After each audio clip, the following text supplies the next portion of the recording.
What's up, Spartan Nation? Welcome to another episode of the Spartan Nation Podcast with your host here, Matt Lonsberry, and my co-host, Aiden Mulcrone. So this is our first podcast in a couple of weeks. I made the executive decision last week to not have a podcast. Just wasn't a whole lot going on, and frankly, I just wasn't really up to to going on and trying to create a show out of not much information. But we have some big news today to talk about concerning A.J. Hoggard and Jaden Akins and the NBA draft. And we're also going to get into some football talk. Michigan State's got a huge recruiting month coming up in June, and also some TV news with some start times and where games are going to be broadcast, and we're gonna talk about that a little bit too. So as always, feel free to drop some questions in the comments, and we will answer as many of those as possible. And with that, we'll get started with the basketball talk. So around noon today, A.J. Hoggard and Jaden Akins both confirmed that they were withdrawing from the NBA draft and returning to Michigan State for the 2023-24 season. I think this was expected news, but good news nonetheless, and it really does set up Michigan State for a potential Big Ten championship and or national championship run next season. Aiden, just your initial thoughts on AJ and Jaden coming back.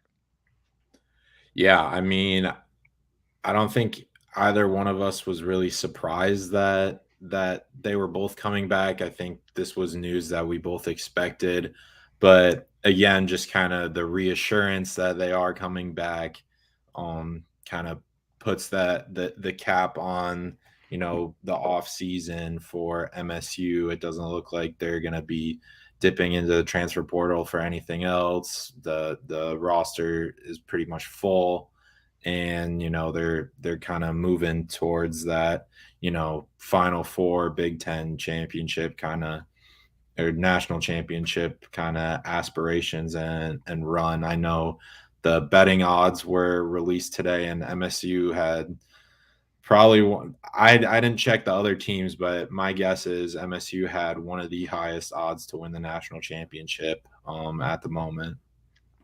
Right. Yeah. And I know I've been, it's funny, like looking at like the bracketology stuff from Drew Lenardi in May or April is kind of silly, but at the same time, when he kind of updates those, I do kind of check on those and look just to see where he's projecting. And Michigan State's been on the one line quite a bit this off season. I don't know if I just updated it maybe a couple days ago, and I didn't check it that one yet. But they're expected to be a 1 seed just based on how the roster looks right now.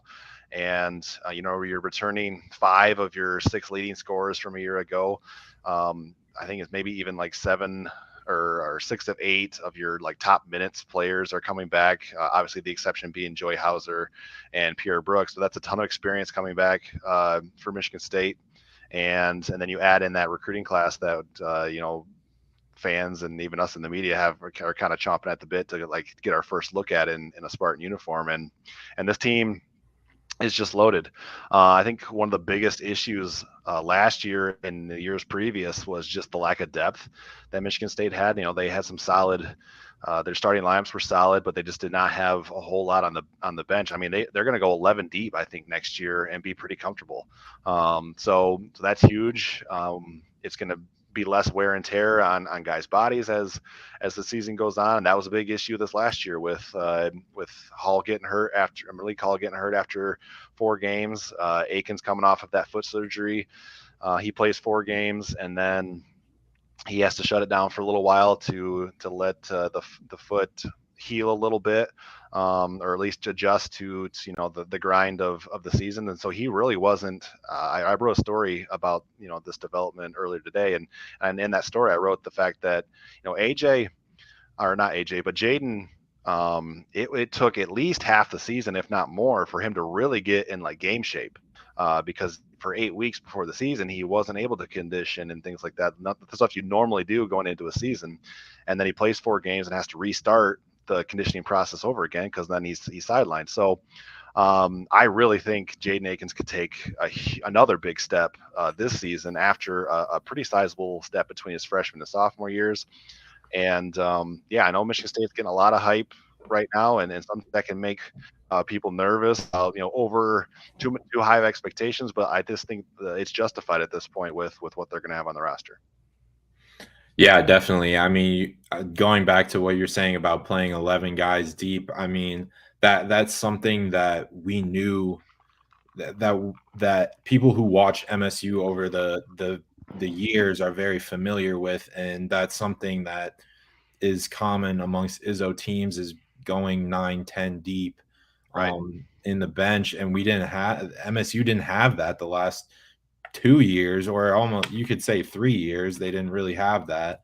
So having that back, I think that's something that people are definitely looking forward to. I mean, obviously, as the season goes on, whether it's injuries or just competition and guys emerging at the end of the season, it eventually narrows down to a more like 8 guys kind of towards March.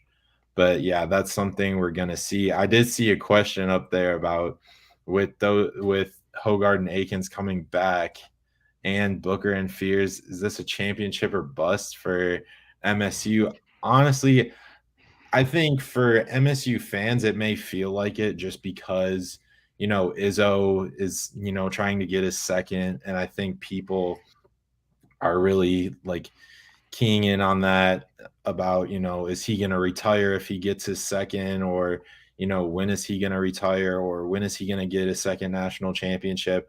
I really don't feel that way. I think Michigan State, they made the second weekend this year for the first time since 2019.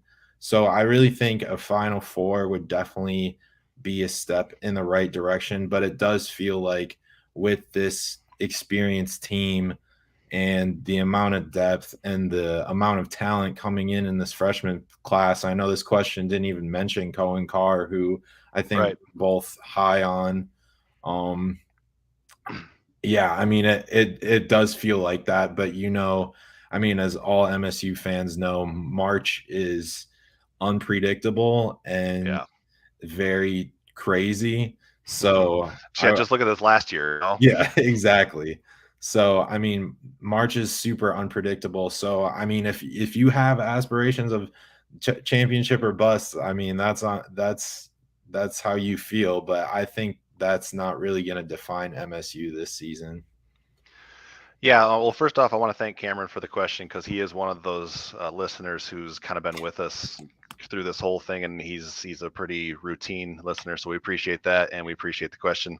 Um, as kind of a personal, I don't want to say preference, but just kind of mindset, I've never really liked the championship or bust mindset, just because national championships are hard. Like those are hard to win. Like there's one every year for a reason, at least at the highest level. So I think anytime you go into a season with that kind of expectation, you're setting yourself up for disappointment. Um, unless you're Alabama football in the 2010s where you're winning one every other year, it seems like. It's really hard to win a national championship.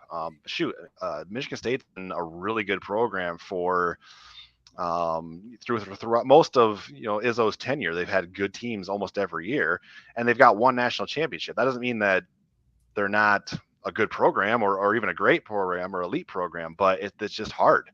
So I wouldn't put that level of expectation on it, championship or bust. Now, if they aren't right in the thick of like a Big Ten regular season championship with a couple games to go, I think that's a disappointment. If you don't make a run in March, like you said, to a Final Four or if you get beat on a buzzer beater in the Elite Eight or something like that, then it's like, okay, well, that sucks, but it's still a good season. But like, yeah, so if you don't get to a Final Four, or at least you're right there at the doorstep of Final Four, if you're not right there within a game or two of winning a Big Ten championship, and I think you could even say if they don't win the Big Ten championship, you could label it as a disappointment. I think that's fair. Mhm. But national championship or bust is a place that very few programs can put themselves across sports.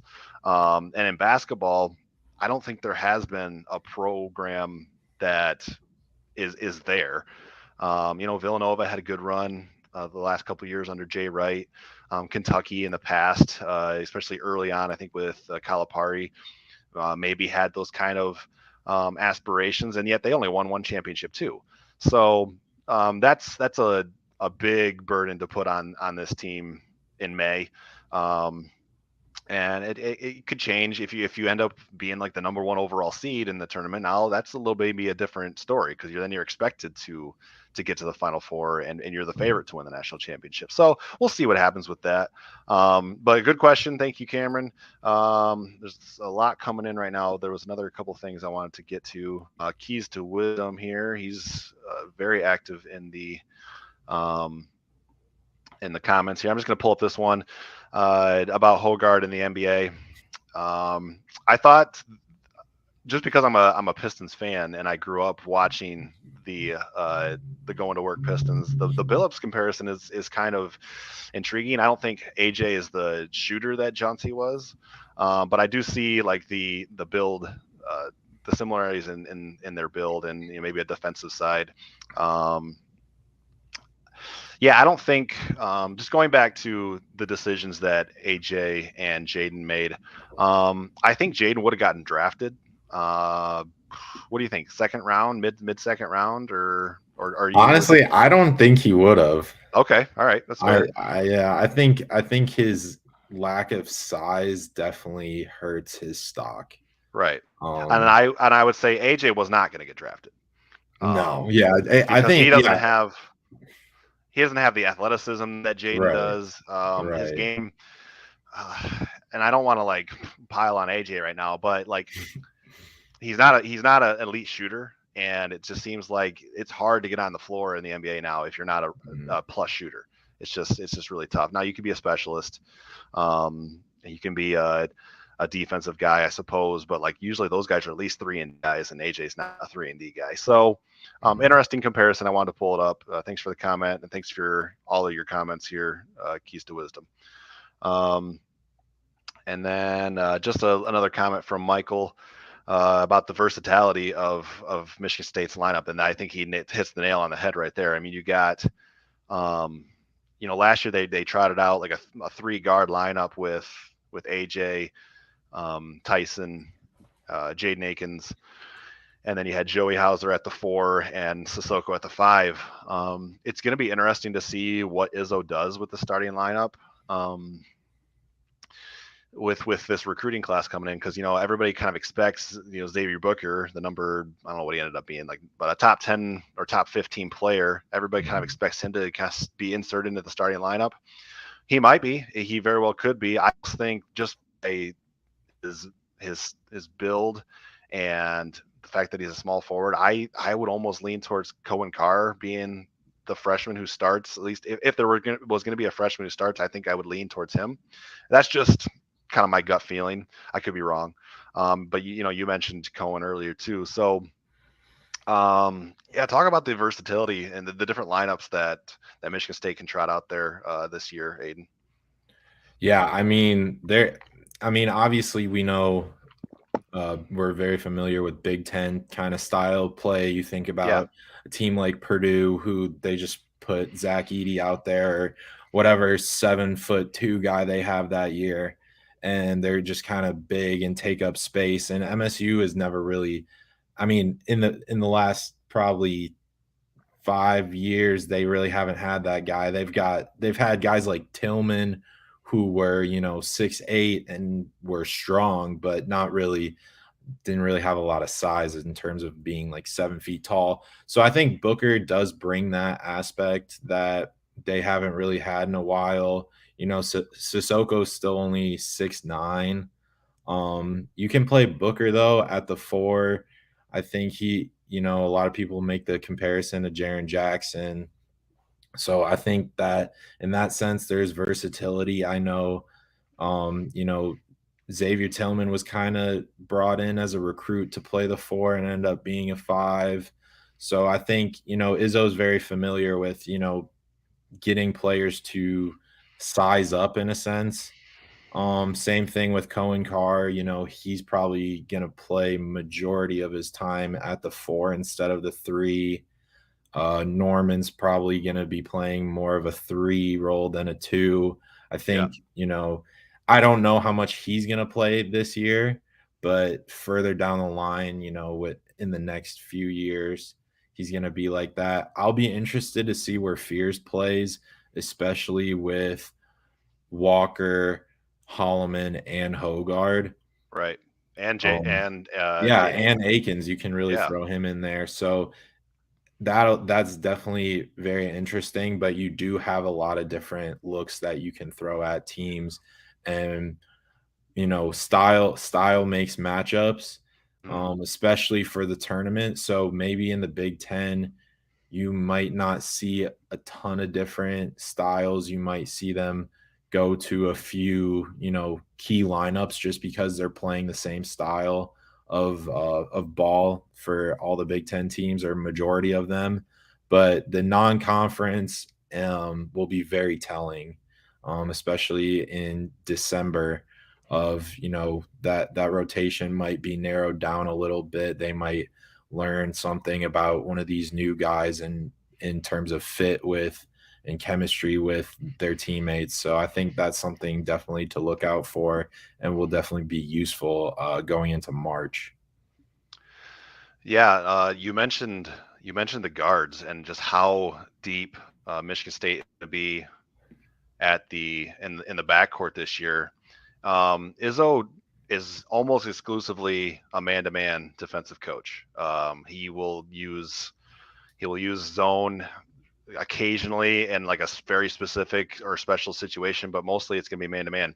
I just had this thought with as deep as they can go now at the guard. If Fears is what we expect him to be as a 5-star, and now Trey Holloman got some experience last year and has some ways to go on the offensive end, but was pretty good defensively as a true Mhm. freshman last year. Got maybe fouled a little more often than you would like, but that's a freshman kind of learning the ropes still. But as good as he is defensively, I just kind of had this thought.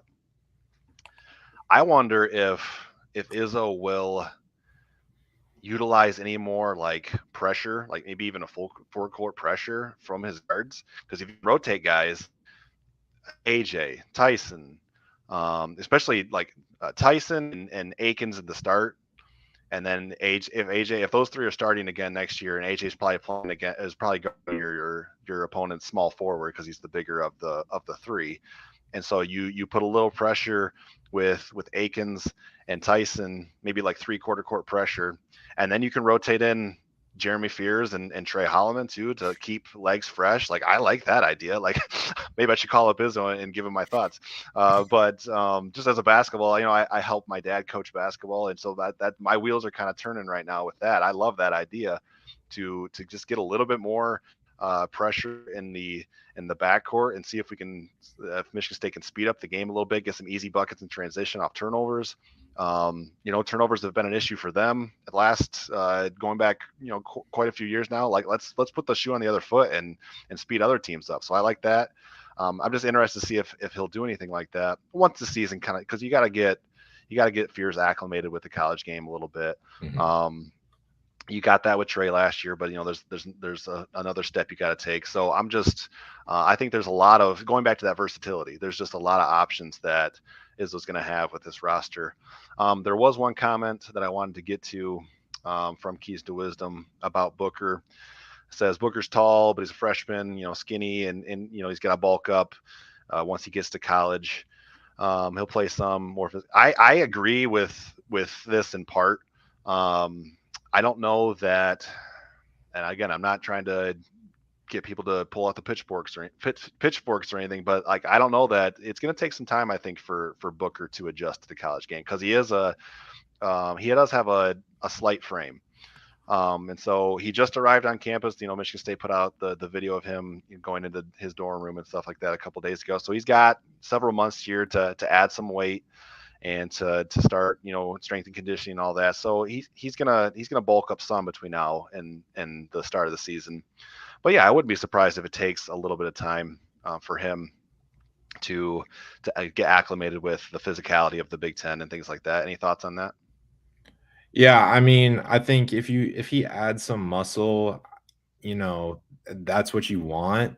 I see kind of a bit of a Bryce Johnson from North Carolina, if you remember him. Yeah, He was kind of a 6'11". I think he only weighed like 200 pounds maybe, but he was just really athletic.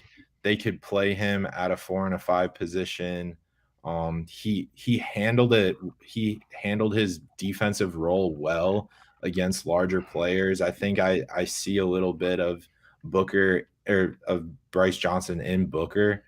Um, but yeah, I mean, just the Big Ten is brutal. So for any freshman to go through a full season, there's going to be wear and tear on his body eventually. But yeah, just getting a little bit of muscle, not messing up kind of his shot or anything like that or mechanics. But Izzo still recruited him for a reason.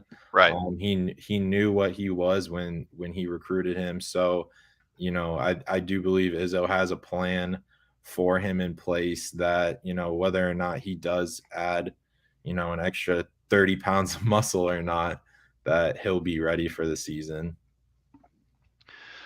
Right. I did want to get again another question here. Kohler or Cooper at the center pot. I'm kind of with Cameron on this. I think one of these young centers is going to supplant Madi Sissoko in the starting lineup. If you would have asked me right at the season's end, I might have leaned towards Cooper just because he was playing, I think, his best basketball at the end of the season there, whereas Jackson was more. I know it seemed like Izzo was preferring Cooper a little bit over Jackson down the stretch. But then, I start seeing these pictures of Jackson Kohler and how much he's slimmed down already. It looks like this offseason. And when you consider the fact that Jackson is the more offensively refined player of the two of them, he has more of a jump shot. He has better footwork offensively around the basket. We saw him take a couple threes last year. I don't know if he hit one or not, but so he has some range, and maybe he can develop that a little more in his second year. So I don't know. I think I would lean towards Kohler at this point over Cooper, but I do think that, and this isn't meant as a shot against Maya Sissoko, but it's a meritocracy. People you compete to earn your spot in the rotation, and I think both these guys have a chance to kind of supplant Sissoko. Maybe Madi's used in more of a as a kind of earlier in his career when he was kind of brought in as a defender to kind of eat up fouls or use his fouls against some of the Big Ten bigs.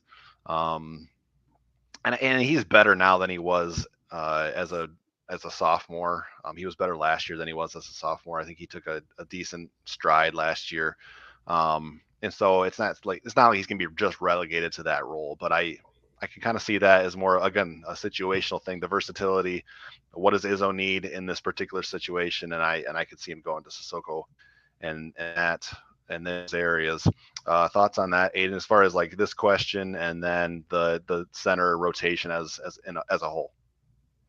Yeah, I mean, like you said, it looked like Izzo kind of started favoring Cooper at the end of the season, but again, it really is all going to depend on style and matchups because I think the amount of depth that they have that you can play matchups. So, when you're playing a team like Purdue, probably going to be more more Cooper and Sissoko than Kohler.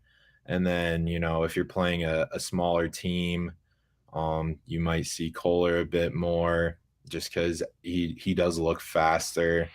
And yeah, so I think for the bigs, I think he's gonna stick with Madi to start to begin with.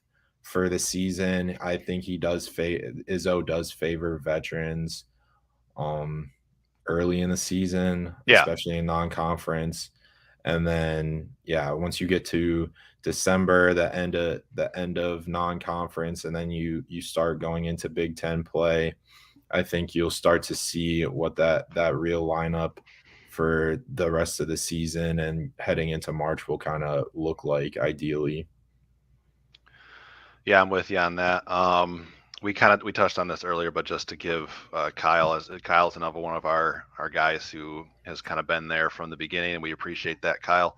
Where does Holloman fit in this lineup?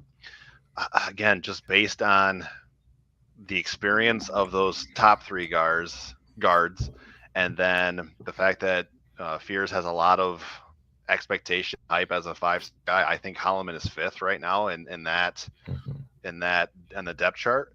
But again, back to my point about putting a little more pressure on opposing backcourts. I think you can tell your guys that they can be a little bit more aggressive too. So if a guy does get in foul trouble, you've got depth behind him. You don't ever want like Tyson to pick up 2 fouls in the first like 3 minutes or anything like that, or Jaden or even AJ. But like just that you have a bit of a security blanket having guys who are either talented like Fears and then some experience like Holloman. So I do think there's a role for Trey. Um, what you hope to avoid is to get him enough playing time, despite all the bodies, that he's not considering transferring or something like that due to a fear of playing time. Which, again, this is a college kid, so you don't know everything that goes on, mindset wise. But like, I do expect this to be. I expect this to be Jaden Akins last year at Michigan State. I could be wrong, but I kind of expect that right now. Um, Hoggard will have another year of eligibility due to COVID, but wouldn't be shocked if he is done after this year. I think this is Tyson's last year at Michigan State. So if you're Trey Holloman and you've got to take less minutes this year, but you still have a role, and then you look ahead and you could be a starter in your junior and senior seasons potentially. So um, yeah, we'll see what happens with that, but yeah, you just got to keep trying to work him in and keep him. It's a balancing act if you're a head coach now with the transfer era, that you've got to keep people happy. You've got to recruit your own roster. Any thoughts on that? Yeah, I mean, you looked at the jump that Tyson made in his second year here and the confidence that he really built up at the end of the season. I think Holloman is a player where you don't need him to score a ton of points. You just need him to be out there defensively and Yep. really just play whatever role he's given. I mean, you look at the Miami Heat are a perfect example right now of just having a ton of guys who know their role. And I think Right. he could be a player where he may see, or a lot of fans may notice, he's not the best offensive player, but I do think that he is very good defensively. And I think another year under his belt, he's one of the better defending guards on this team, which is kind of crazy to say because this team has a lot of good defending guards. Yeah. Um, so just in that sense, like if he knows his role, is just to come on and give a quality, 8 to 12 minutes a night and just be like a pain in the side of whoever they play defensively, I think you could see him playing, that 8 to 12 minutes pretty consistently over the season. Right. Um, this is kind of an even tougher question for you, just because you're like 8 years younger than I am, I think, or around 8 years younger than I am, and I was 8 years old when Michigan State won the national championship in 2000. But this question just occurred to me. Does this is this team Izzo's like deepest or potentially best team since that national championship team? Trying to think of other rosters that had this kind of like depth and then talent on the top. Um, Somebody earlier mentioned that when we were talking about how hard it is to win national championship, they mentioned the 2009 North Carolina team and how that team was just loaded and expected Mhm. from day one to win the national championship, and they went and did it. That team ran into like Michigan State ran into that team in the national championship game. I know Draymond was on that team. I should have like pulled this up before I broached the question, but I know Kalen Lucas was oh starting. yeah, It was, and he yeah, Lucas Suton. was yeah Lucas was one of Izzo's better guard or best point guards post Mateen. I'm gonna pull it up right now. Who else was on that Yeah. roster? I'm trying to think. I mean, I think in recent years that I can remember, I know the 2016 team that lost to Middle Tennessee. I know that, obviously that was a massive heartbreak for MSU fans, but I think that team was fairly deep with freshman Deontay Davis. You had Matt Costello still, I think, or was he? Yeah, I think they still had him. Costello, Valentine. That was Valentine's National Player of the Year. Aaron Harris, McQuaid was a freshman. That for Bryn Forbes. I'm trying to think. There were a few other guys on that team. But in terms of depth, yeah, really that team is the most recent team I can think of that had, somewhat comparable depth. Right. But yeah, I really don't know how much deeper that team is than this one. I think we're gonna find out in Yeah. Well, November. it's again we're maybe putting a lot of expectation on this roster, but I just after Mhm. watching after watching the way that um, how much better Michigan State was this last year than the previous two seasons. And then you Mhm. add this recruiting class. To answer your question, or not answer your question, but that 15-16 Michigan State team had Denzel Valentine. Gavin Schilling was kind of a depth guy who would come in and be that kind of defensive enforcer. Kenny Goins was a shooter Mhm. and a pretty good defender as a forward. Devontae Davis was on that team as a freshman. Mhm. Matt McQuaid, um, Tum Tum was on that team as a sophomore. Yeah.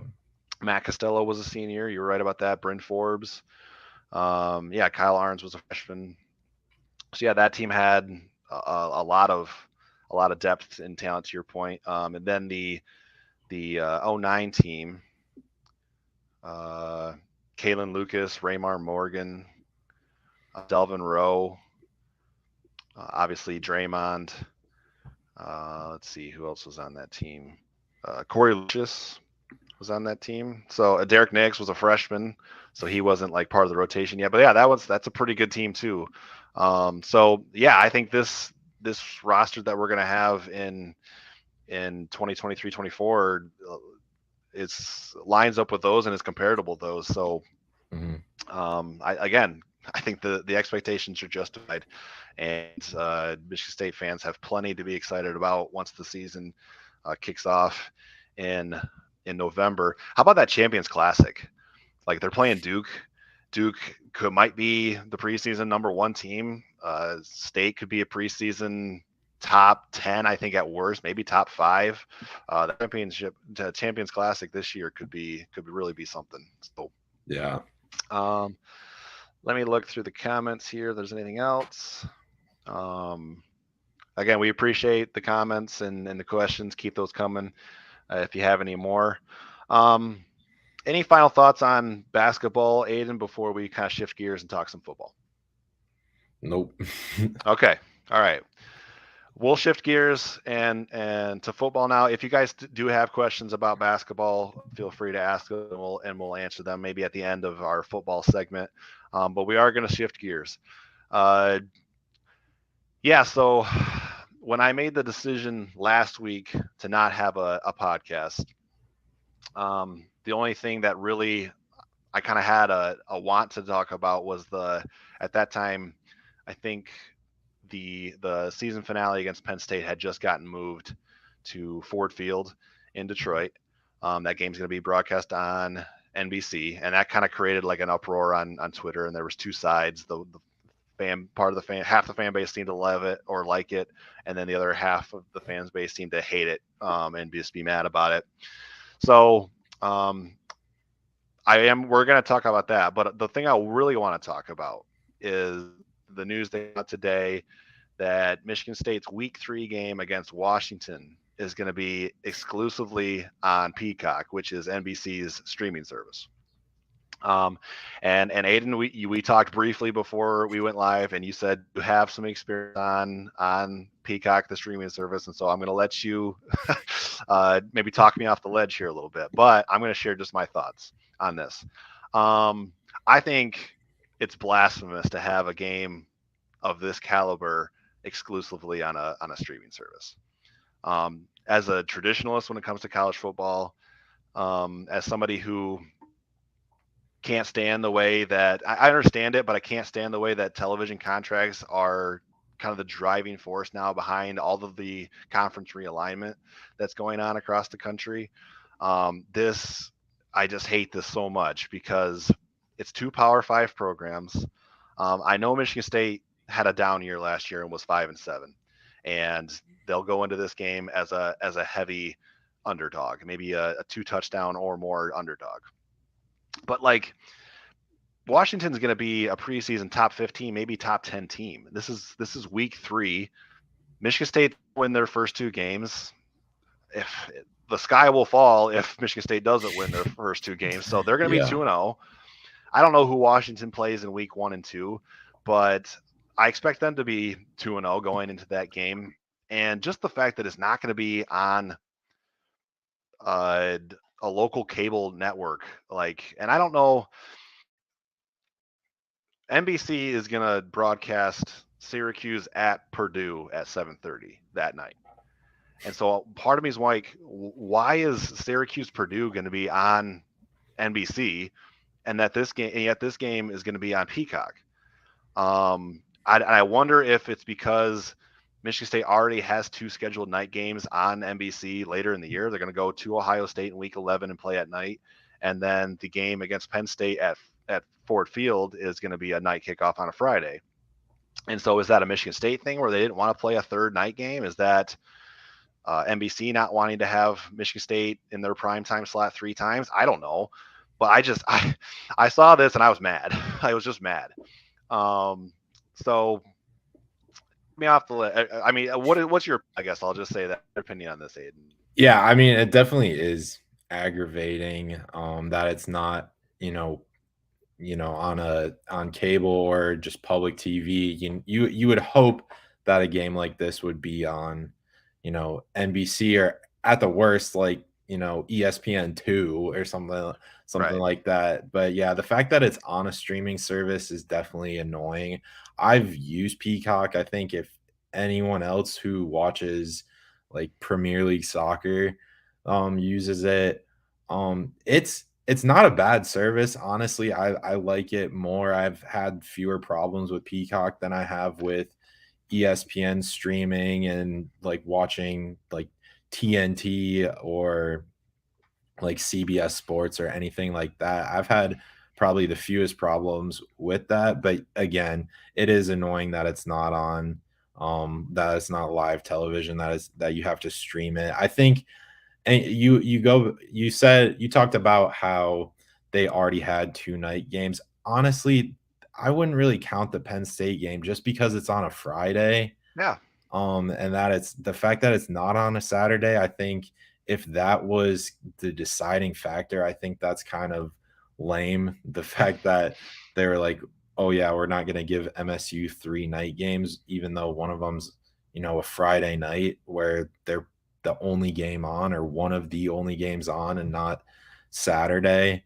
And yeah, the fact that Purdue Syracuse is on NBC that night is a little annoying, because when you think of, games on ESPN Plus or, Big Ten Plus or like Peacock, you think of like Rutgers playing Charlotte or something like that. You don't think of 2 Power 5 teams one of which is going to be ranked. So Right. yeah, I think it is a little absurd. And yeah, Penix is a Heisman candidate too. And I looked the schedule up. Washington week 1 is Boise State and week 2 is against Tulsa. So they're gonna be 2-0 coming into East Lansing week 3. So yeah, it is a little absurd. It is absurd. Absurd is a great word. I wrote an article today about it. And I use blasphemous because it's just like, again, going back to that. Just I'm a college football purist, and like, why is this Mhm. game? I have to think it doesn't make sense to me that Purdue Syracuse is on at 7:30 unless that had something to do with the fact that somebody didn't want to play a night game that night, either on Michigan State or Washington side. I don't even know how much say they have in those type of things. But it's just I don't get it. I don't get why that game is Mhm. on a streaming service only.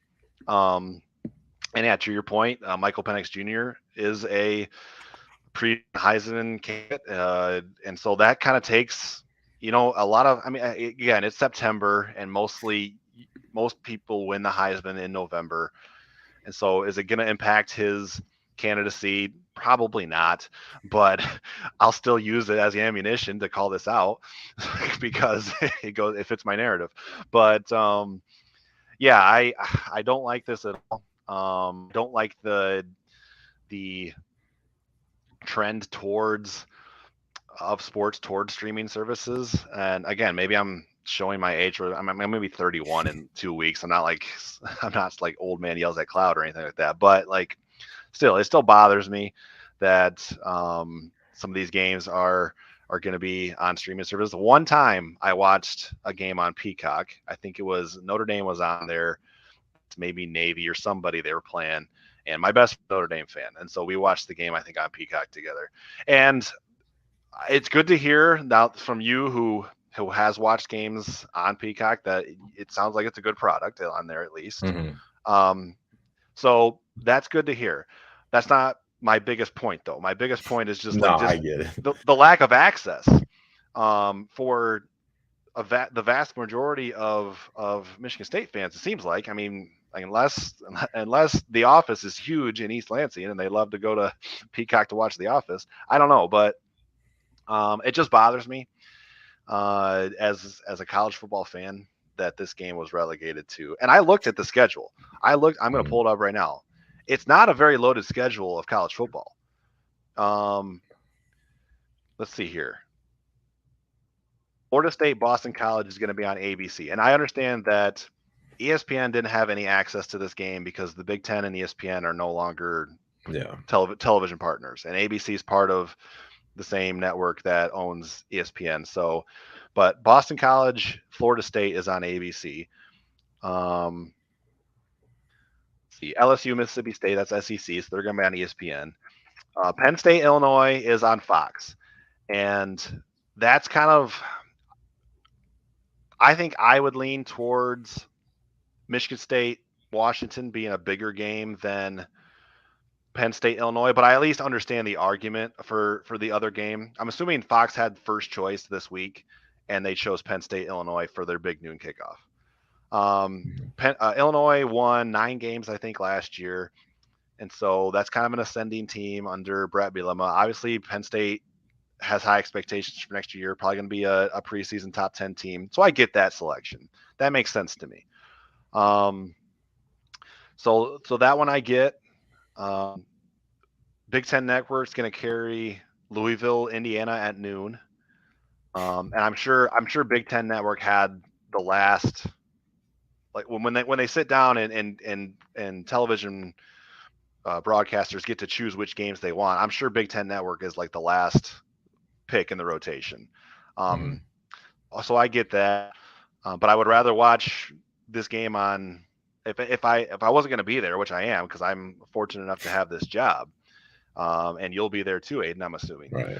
So Yeah. it doesn't affect us. But if I was a fan, I would rather just watch this on Big Ten Network than to subscribe to Peacock. What else is going on that week?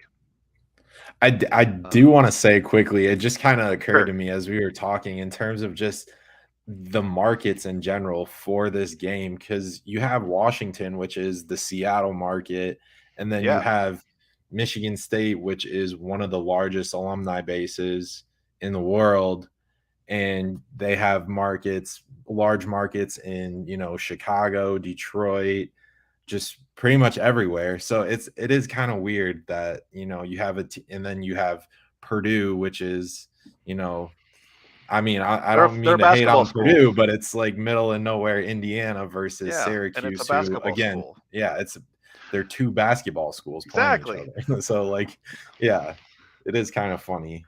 Yeah. Um, Cameron says most people don't have that channel. I'm assuming he's referring to Big Tent Network. Most people don't have Peacock either.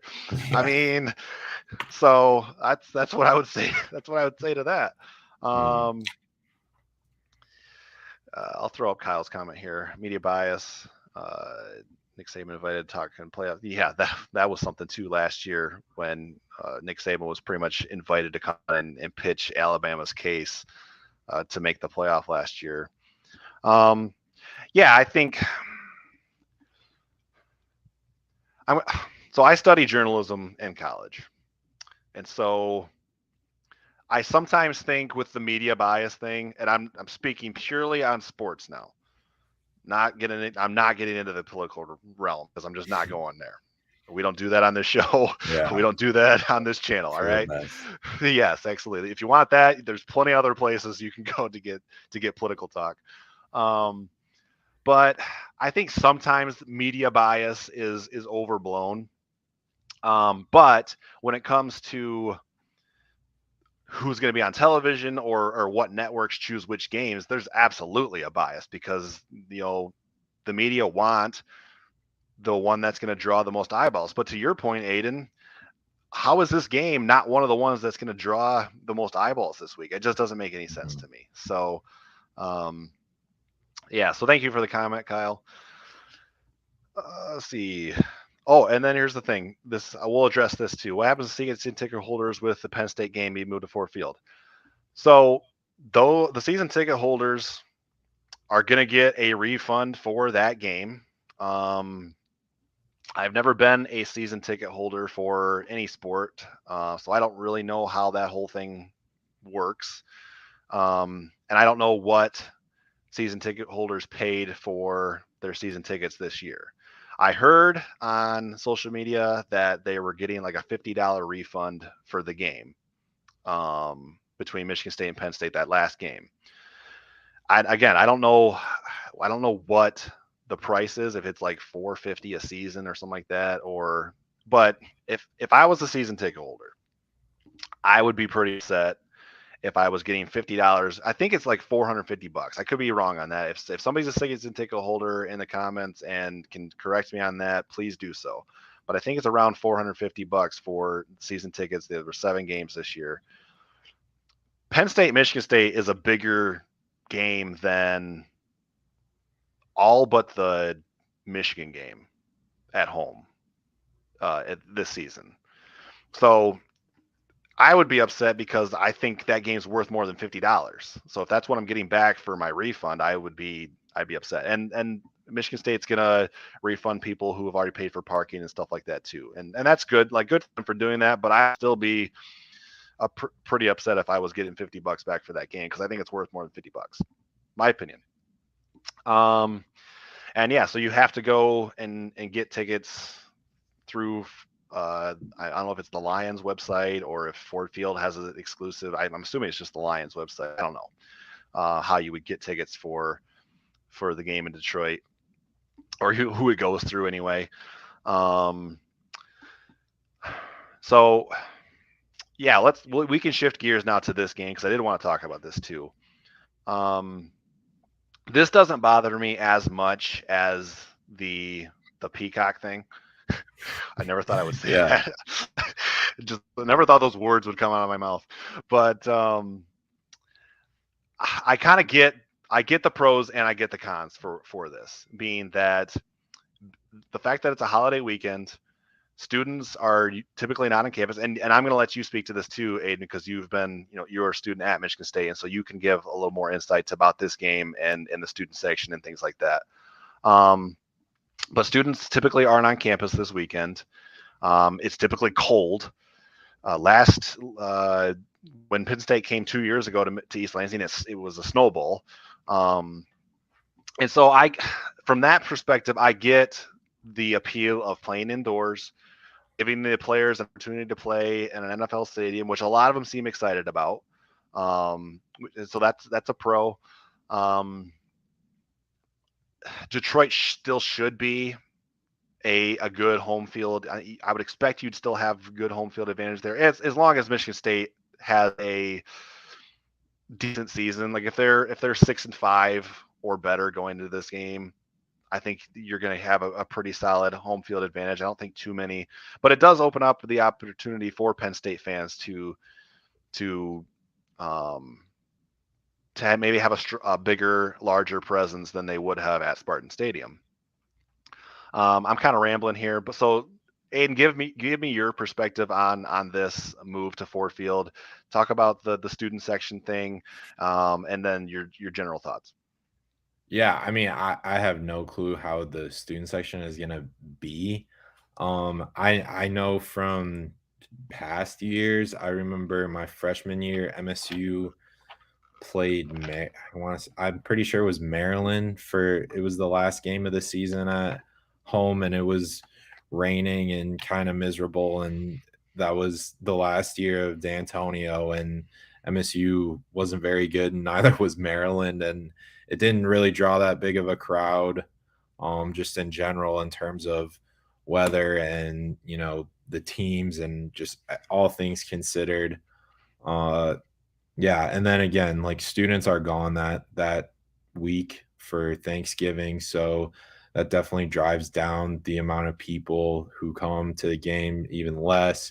I do remember the Penn State game very fondly. That was definitely a very fun game to go to in the snow, especially since they won too.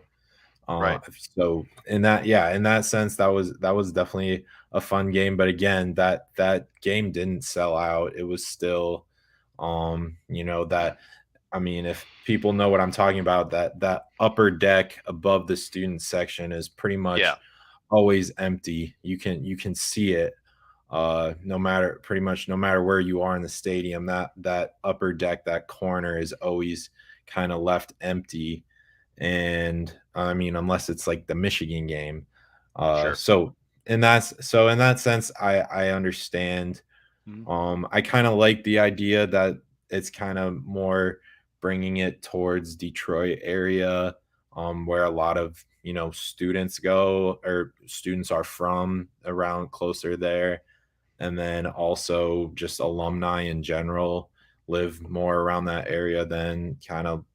I mean, there's still plenty of alumni in East Lansing area, but yeah, kind of taking that to Detroit. I know MSU basketball plays Oakland at Little Caesars, or they used to play it at the Palace, almost every other year, something like that. So I think that's another kind of branding thing. I mean, we talked about the MSU Washington game, like the media bias and kind of just in terms of catering to different markets. So it makes sense to me.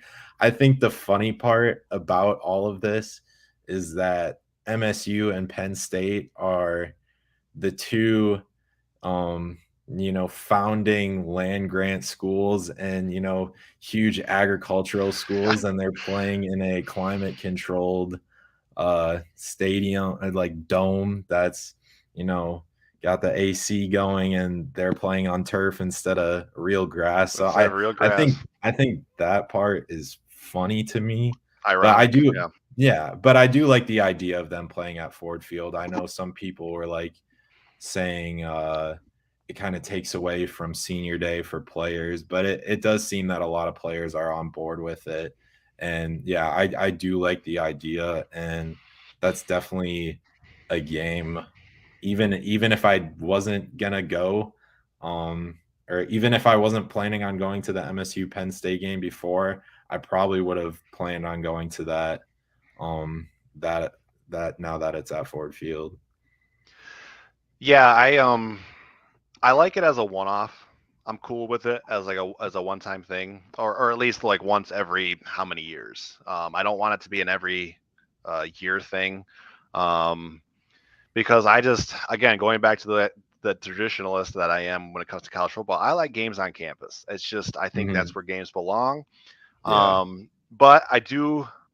I'm cool with this as a one time thing, and I know the Michigan State kind of did the Big Ten a solid here because I don't know if you read the I haven't read it in its entirety, but the whole Pete Thamel story on Kevin Warren with ESPN and how the television deal is like half done, even though we're 3 months away from the season, they still have to finalize things, and it's like what is going on? Good work, Kevin Warren. Um, but so it does sound like Michigan State's doing a solid to the Big Ten here, and we're approached about moving this game for NBC. Another one, another NBC conundrum, if you want to call it that. Again, I'm not as upset about this I am about the Washington game, but I'm really starting to get irritated with NBC. I'm just gonna say that. Um, so no, on a more serious note, like I'm excited because I've never covered a game at Ford Field before. I graduated college in 2015. I worked at a small newspaper for the next 3 years. Hit my ceiling there.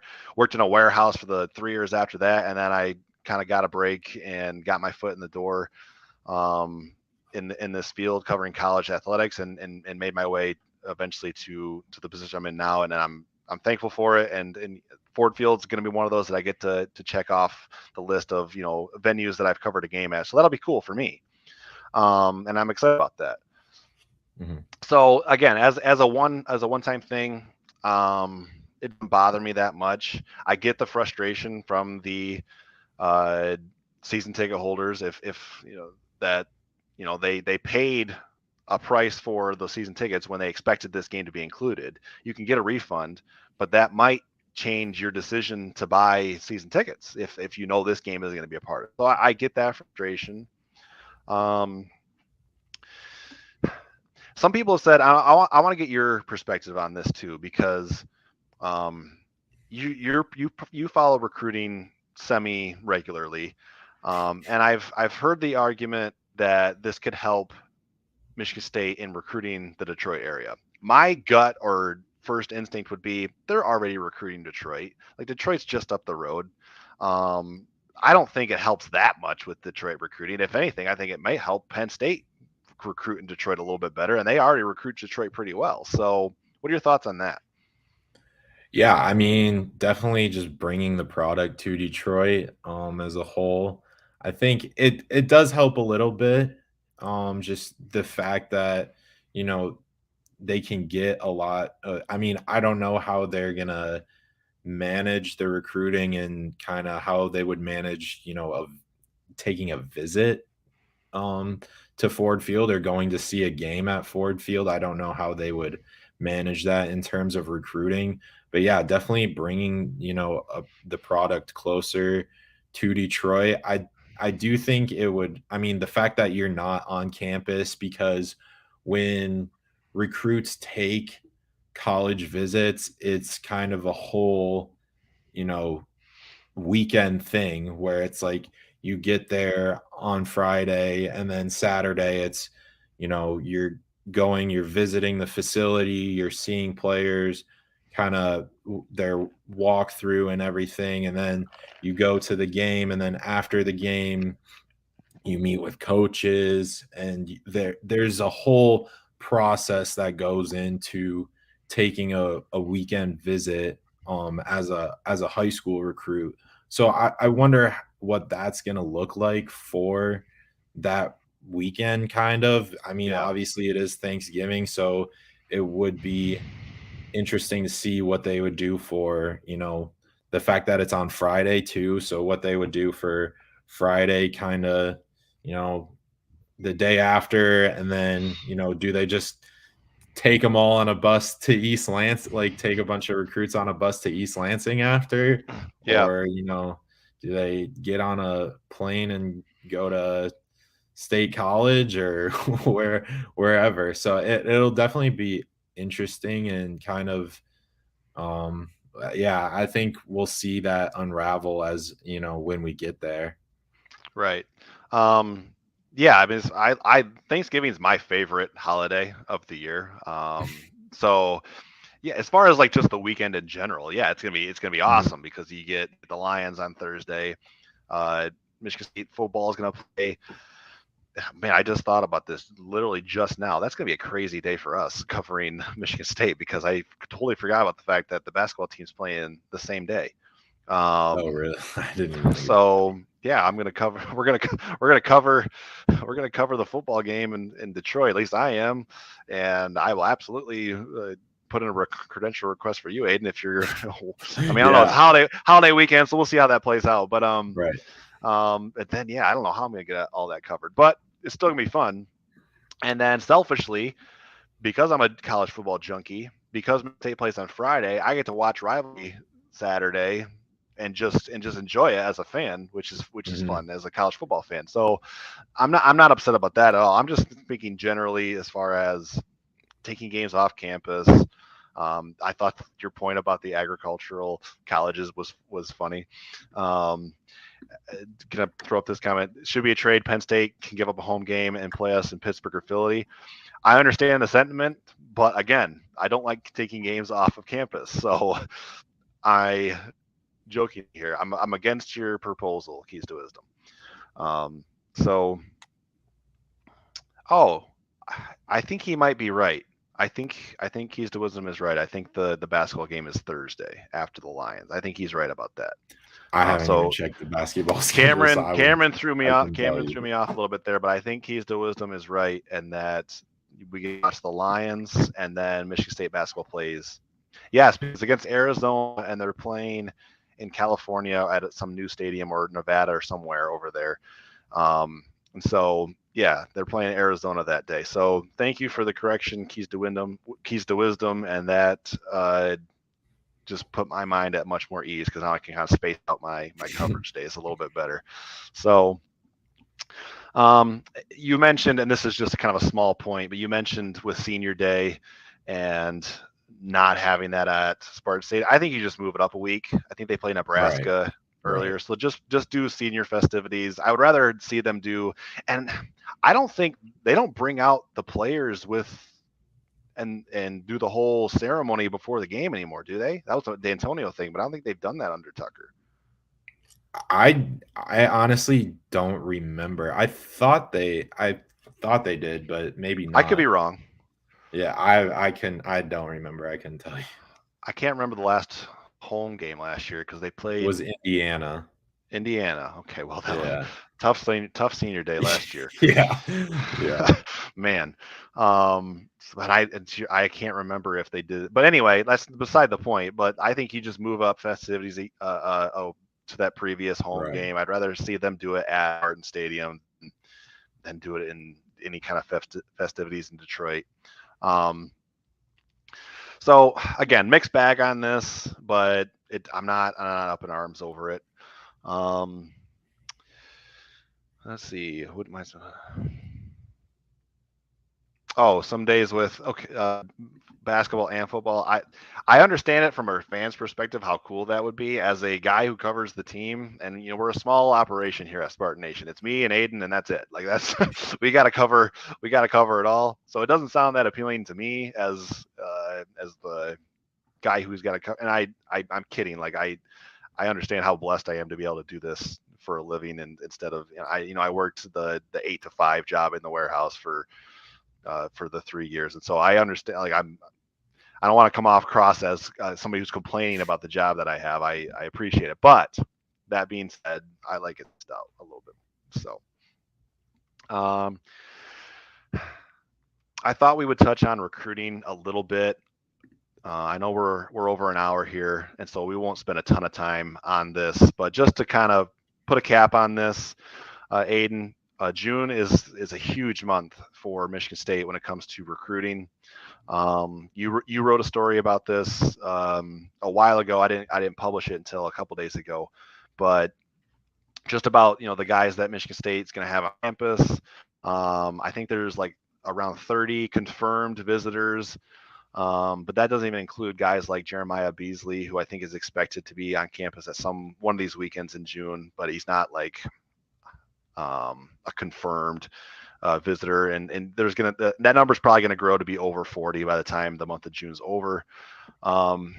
So I guess I don't know if most of our audience probably doesn't know specific names other than guys like maybe Zadavian Sims, who committed to Oregon recently, but is still, at least for now, tentatively scheduled to visit Michigan State. So I don't know if we want to get into like specific names, but just can you kind of talk about the month in general and the kind of guys that Michigan State's bringing on campus and just kind of give a little update there.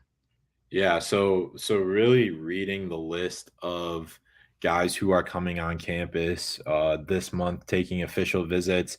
So I can't remember the number of blue chip recruits that were coming, but it was over 20, which is down from last year. But last year they definitely hit the recruiting trail very hard and brought a lot of guys that not many people expected Yeah, to come. they swung the fences last Yeah. year. So this year it's a little more controlled. Um, this weekend specifically, so starting Friday, they got 8 4-star recruits coming on campus. Zadavian Sims is one of them. Yep. While he is committed to Oregon, Jalen Thompson, who's currently committed to MSU, is another one. So really just going through this list, it seems to be there's a lot of skilled players. So there's a lot of wide receivers, cornerbacks, kind of linebackers, running backs on this list. Last year, that recruiting class, MSU hit the defensive line hard, won some key recruiting battles by Job, Andrew DePape, Jalen Thompson. I'm missing another D lineman I can't even think of right now, but yeah. So, they're recruiting some more skill guys this year. Nathan Roy is another name that Yeah. people may know, who's a offensive tackle out of Wisconsin. He just put MSU in his final 3 with UCLA and Minnesota, so it Yep. definitely feels like a winnable battle for a lot of fans just looking at brands. So he'll be on campus uh, June 9th, I believe. So yeah, just in general, I think MSU is kind of, they did swing for the fences last year, but now they're kind of figuring out, kind of filtering, we can bring all these 5-star guys, but if they're not interested, like, why are we wasting our time? Or I mean, it's not that black and white, but Sure. it is very they're focusing more on players that are definitely way more interested in MSU than just taking a official visit. So I think for that sense, it's definitely going to be a big deal. I know MSU has had back-to-back top 25 recruiting classes. I did say this month will determine if they have a third top Yep. 25 recruiting class in a row, and I still believe that. I think that's huge. Before MSU had that breakout 2021 season where they won 11 games, they had a top 25 class already. Before, after the whatever, they went 2-5, they had a top 25 class before that season even started. And there's some recruits that are saying, they still see kind of the vision and they still see how strong the culture is in this program. So the fact that players are not looking past 5-7, but understand that 5-7 wasn't, didn't meet expectations, and they do expect to be a lot better than that. I think players have recognized that, and I think that is definitely factored into why they're still getting, 20 to 30 4-star recruits on campus. Um, But I think this first week is definitely a big one just because of the amount of 4 stars that are coming on campus, and it's really gonna kick off a busy June. Obviously, yeah. One last thing, just obviously with the 2 players that have already decommitted, Nick Marsh from River Rouge, the receiver, Yep. and Jamari Howard, the corner from Miami. Both top 100 players in the country. They're both taking visits to official visits to MSU still. So, Yep. kind of, I think Marsh is definitely still a winnable battle, and Yep. MSU is still in the thick of it. Howard, I not so much. I don't think so, but Yeah. I think the fact that you still get him on campus is something to take note of. So yeah, Yeah. just kind of, yeah, that's kind of my rundown. Yeah. No, and that was good. But it gives with Howard. I do think it's a long shot to bring him back into Mhm. the class, just because it was a surprise when he committed in the first place. Right. Um, but it does give at least Jim Salgado, the new cornerbacks coach, it gives him a chance to get in the room with him and Mhm. draw things up on the board and interact. And so you have a shot. That you Right. have you have a legit sit down chance to convince him to, hey, you committed here for a reason, and kind of maybe bring him in the fold. Marsh is a big one, just because he's an in-state kid. He's a top. I think he's still top 100 guy, and so just from a perception standpoint, bringing him back in the fold is kind of like Michigan State football needs a positive storyline after just a really tumultuous last 3 weeks, or really a tumultuous May post post spring practice with the transfers of Peyton and Keon, and some decommitment of Howard, I think, happened last month. Right. The crazy TCU defensive, I don't remember the guy's name, Keon Stewart or something like that, who Yeah, who, Keon who Stewart. announces he's announced he's returned to Michigan State, and then 5 minutes later he's going to Arkansas, or 11 days or whatever it was. So yeah, you could use a positive story coming out, and I think Marsh would kind of fit that bill. But his decision is not until June 7th, and we'll see if that sticks anyway. So it's not going to be like right away, but yeah, I think to your point, you said this in the story too. Chris Kapilovich is doing a really good job on the recruiting trail. He has since he's gotten to Michigan State, Mhm. and we saw him kind of break through with that big commitment pledge last year with Stanton Ramil out of Alabaster, Alabama. A 4-star kid. Maybe Nathan Roy is this year's Stanton Ramil, and you stack a couple of 4-star offensive tackles in back-to-back classes. We'll see if he can pull that off. And then you mentioned Ephraim Reed and Courtney Hawkins in your article too, about Yeah. the quality of prospects that they're bringing on. I think Michigan State's going to have 4-star running backs on campus this month. Mhm. Jason Brown was in one of the comments. He's the highest rated kid. I think he's a West Coast kid, rated like number 62, I think, in 24/7 Sports Composite. So that's a big swing. Mhm. But like, you have other options, and I feel like that's one of the things that was maybe missing last year, is they took all these big swings with guys, and didn't quite. And they had a good class. Like, don't get me wrong. I think they signed 8 4-stars out of the 16 total players. But you like to see more fleshed out class this year. Get into that 25, maybe even up to close to 30 players this year, just because you had such a small class last year. So it's good to see, again, options.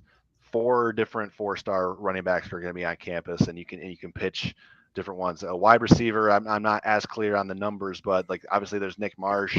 Yeah, Um, there's a lot. there's a lot of receivers, full Mhm. 4-stars, and then some 3-star guys who kind of show some promise too. So yeah, they're casting a wider net, it seems like. And last year was pretty. defensive focused. It seemed like, to your point with the defensive line, and then this year it seems a little bit more offense focused. And you like to see, both sides of the ball addressed, obviously, but yeah, like to your point, this is like that first step towards really building that 24 class. I think it was Keys to Wisdom mentioned that Texas only has 3 guys committed to their class right now too, and then that's a program that's finished in the top 10, maybe in top 5 the last couple of years. So it's not, the slow start isn't ideal. Losing Nick Marsh and Jamari Howard isn't ideal, but it's not like a death sentence either. And this month of June is kind of that opportunity that they have to get some positive momentum going. I guess this was a good show tonight. We covered a lot of ground. It was only like 3 topics, but I feel like we fleshed out the topics quite a bit. I appreciate you guys in the comments. Any final thoughts, Aiden? No. Okay, I think we covered it all. I think we covered it pretty good. Thank you for tuning in, guys, and with your questions. And yeah, it's the off season, and it's a long ways away. It seems like to the start of college football season. I can't wait. But June is kind of typically our slowest month when it comes to just coverage, just because there's not, like, summer conditioning is going on. There's recruiting. We'll do a lot of recruiting over the next month. But that's kind of what it is. I'm anxious to get back to covering games again. I'm very excited to see Michigan State basketball and just all the talent that they're going to put on the floor this fall and then into winter. So looking forward to it. Thank you for tuning in, and we'll see you next time.